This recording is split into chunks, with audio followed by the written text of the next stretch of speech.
Atëherë, nëse gjithë jemi gati, mund të fillojmë. Pra, faleminderit gjitha mediave për prezencën e juaj sot këtu. Ne sapo e përfunduam një takim me zotëri Akihiko Nishio, që është zëvendës president i Bankës Botërore dhe është përgjegjës pra për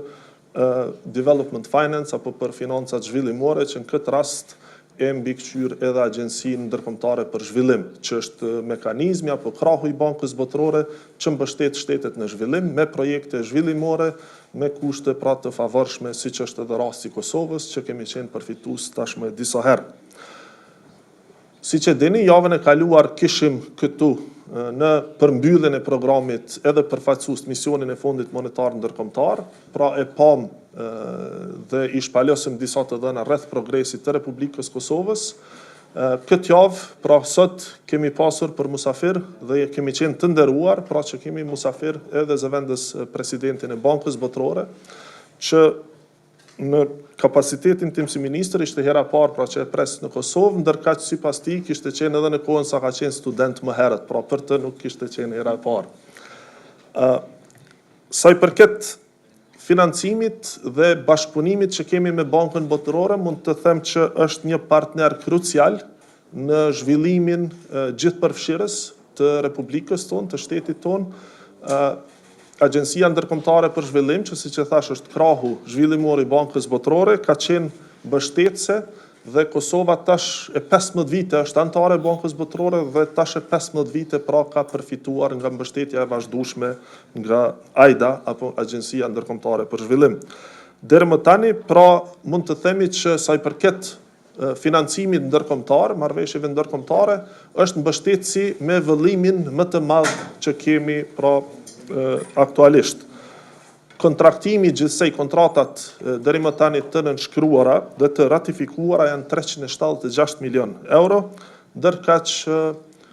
mbështetja që ende pra duhet që është disbursuar është 289 milion euro deri më tani. Pra është një mbështetje substanciale dhe përveç kësaj pra kemi edhe marrëveshje tjera që janë në vijim, që tashmë kemi nënshkruar apo pritën të nënshkruhen, siç janë marrëveshja për tregti dhe transport, pra për mbështetjen e tregtisë dhe transportit, që do të mbështes korridoret e gjelbra, lehtësimin e transportit e kësaj pra po besoj dhe shpresoj që edhe lehtësimin e eksportit dhe rritjen e vazhdueshme të eksportit. Përveç kësaj kemi edhe projektin për sistemin informativ shëndetësor apo mbështetjen e sektorit të shëndetësisë, që tashmë është nënshkruar vitin e kaluar dhe pret për ratifikim në Kuvend. Uroj që në legjislaturën që po vije, pra këto marrëveshje të kenë mbështetjen e nevojshme, sepse siç e dini duhen 2 të tretat. Kemi projektin për mbështetjen e edukimit të hershëm të fëmijëve, apo edhe ndërtimin dhe shtimin e kapacitetit të qerdhave, por edhe mbështetjen e sektorit në përgjithësi. Është edhe projekti tjetër për zhvillimin e sektorit financiar, ku ndër tjera përfshihet pra edhe mbështetja e Republikës së Kosovës në themelimin e Bankës Zhvillimore, pra përveç se mbështetjes së institucioneve tjera që janë kruciale në sektorin financiar. Si dhe mos harrojmë, kemi edhe pra marrëveshjen e financimit për politika zhvillimore, e cila është në vlerë prej mbi 90 milion euro që tash e sa kohë po pret pra për ratifikim në Kuvend, e që uroj që edhe kjo me legjislaturën e re pra të ketë mbështetjen e duhur. Gjithsesi, pra mund të them që përfitimet kanë qenë të jashtëzakonshme gjatë këtyre viteve, sepse bëhet fjalë për kushte të favorshme, marrëveshje afatgjatë, pra prej 40 vitesh në kushte të AIDA-s apo të Agjencisë Ndërkombëtare Zhvillimore, pra 4 vite këtim, ku 10 vite janë grace periud, ndërkaq 30 vite ripagim, ndërkaq edhe norma interesit pra krahasuar me atë që është në treg është të jetë e favorshme dhe shkakton pra krijon përfitime shtesë për Republikën e Kosovës, duke kursyer kështu pra miliona euro për buxhetin e vendit, përveç se mbështetjen e zhvillimit. Mund të them që si rezultat i zhvillimeve pozitive, si rezultat i trajektorës zhvillimore të vendit që kemi pasur këto vitet e fundit, por edhe si rezultat i mbështetjes së vazhdueshme që kemi e presim ta kemi nga Agjencia Ndërkombëtare Zhvillimore, jemi krenar që si Republikë e Kosovës, përveç se si shtet përfitues, pra në mbledhjen e fundit të donatorëve që ishte organizuar për rimbushjen e fondit AIDA 21 pra për mbështetjen e shteteve në zhvillim, edhe Republika e Kosovës pra është bërë si shtet donator. Pra përveç se si shtet përfitues, tashmë do të jemi edhe si shtet donator me një kontribut modest, krahas edhe madhësisë së ekonomisë tonë, por gjithsesi do të jemi pra shtet kontribues. Kjo shënon edhe një hap më tutje pra drejt konsolidimit edhe të shtetit, shtetësisë tonë, por edhe drejt konsolidimit të imazhit tonë pra si shtet i cili përveç se përfiton nga mbështetja nga agjencitë ndërkombëtare dhe nga banka botërore, këtë rast do të jetë edhe kontribues në zhvillimin dhe mbështetjen e të gjitha shteteve pra që kanë nevojë, duke u bërë kësaj edhe donator. Kontributi pra edhe një herë